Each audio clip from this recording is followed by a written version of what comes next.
BPSC TRE 3 के तमाम अभ्यर्थी जो हैं आज बिहार विधानसभा घेराव के लिए उतर है, लेकिन तमाम जो अभ्यर्थी हैं उनको रोका गया। पटना गर्दनी बाग में उनको फिर से वापस भेजा गया। हमारे साथ पूर्व IPS अधिकारी अमिताभ कुमार दास है।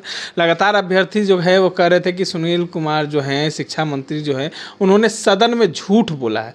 बार बार वो कह रहे थे कि अभ्यर्थी उतनी क्षमता नहीं थी, उतना मार्क्स नहीं आया।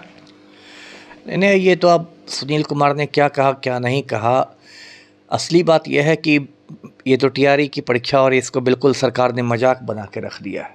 अब यही जो टीआरई 3 है, मैं दर्शकों को याद दिला दूं कि ये परीक्षा हुई थी, लिखित परीक्षा 15 मार्च को हुई थी पिछले साल, और उसी दिन पता चला कि ये इस परीक्षा का पेपर लीक हो गया है।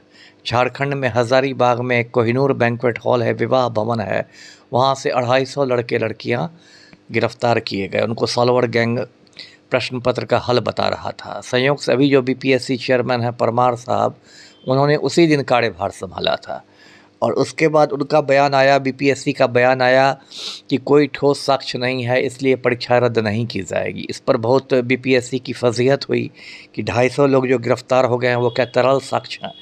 जब बहुत हंगामा हुआ तो 21 मार्च को जाके परीक्षा रद्द हुई, फिर पुनर्परीक्षा हुई। अब उसमें रिज़ल्ट निकला है। इसको लेके शुरू से बहुत सारे विवाद रहे हैं टीआरई 3 को लेके।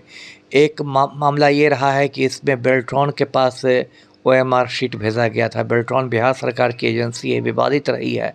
बहुत सारे अभ्यर्थियों ने कहा कि हमें फ़ोन आने लगा है बेल्ट्रॉन कर्मचारियों से, पैसे मांगे जा रहे हैं, लेकिन उस पर भी कोई सरकार का ठीक जवाब नहीं आया।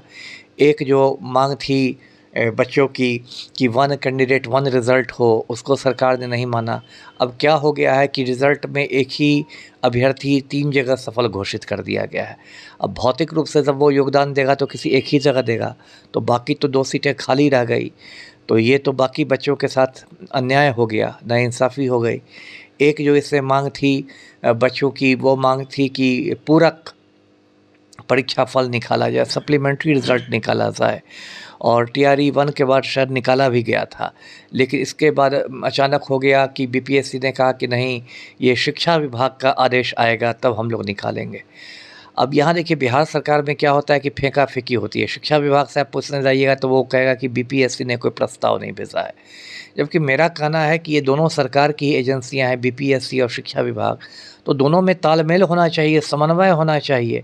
लेकिन दोनों अपनी डफली अपना राग में काम करते हैं, और इससे क्या होता है कि अभ्यर्थियों का नुकसान होता है। अब जो टीआरई 3 का पूरा रिज़ल्ट नहीं निकालिएगा तो आप कहिएगा कि ये सीटें टीआरई 4 में जुड़ जाएगी। उस बीच बहुत सारे बच्चों की उम्र निकलती रहेगी। ये भी बच्चों की एक मांग थी कि उम्र सीमा में छूट दी जाए, क्योंकि बीच में 2-3 साल कोरोना महामारी की वजह से बहुत उथल पुथल के साल रहे, तो कई राज्यों में 2-3 साल बच्चों को उम्र में छूट दी गई है, लेकिन वो छूट भी नहीं दी गई। तो इन लोगों ने बिल्कुल खिलवाड़ बना दिया है, मतलब बच्चों के करियर के साथ। ये तो मतलब टीआरई 3 का मामला है, सिपाही भर्ती में भी पेपर लीक होता है। अभी देखिए बीपीएससी 70वीं परीक्षा कितने विवादों में हुई।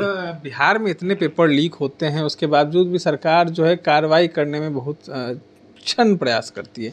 एक बार मुझे याद है, शायद आपसे ही बात हुई होगी, आपने एक जगह किसी बिहार पुलिस की भर्ती हो रही थी, सिर्फ आपको थोड़ा सा उस पर अनियमितता दिखी, आपने पूरी परीक्षा को रद्द कर दिया। बिल्कुल, ये बात 2004 की है, और मैं उस समय बीएमपी के डीआईजी के प्रभार में था, और बीएमपी 13 दरभंगा में बहाली हो रही थी, और मैंने जांच की और पाया कि गड़बड़ियाँ हुई हैं, तुरंत मैंने पूरी बहाली रद्द करवा दी। लेकिन अब ऐसा होता नहीं है। शिक्षा माफिया की जो जड़ें हैं वो बहुत गहरी हो गई है, सत्ता के गलियारों में पैठ है। अभी देखिए जो पेपर लीक का बिहार में सरगना है माफिया का, संजीव मुखिया पलटू राम के ही ज़िले का है, नालंदा का है, अब तक उसकी गिरफ्तारी नहीं हुई।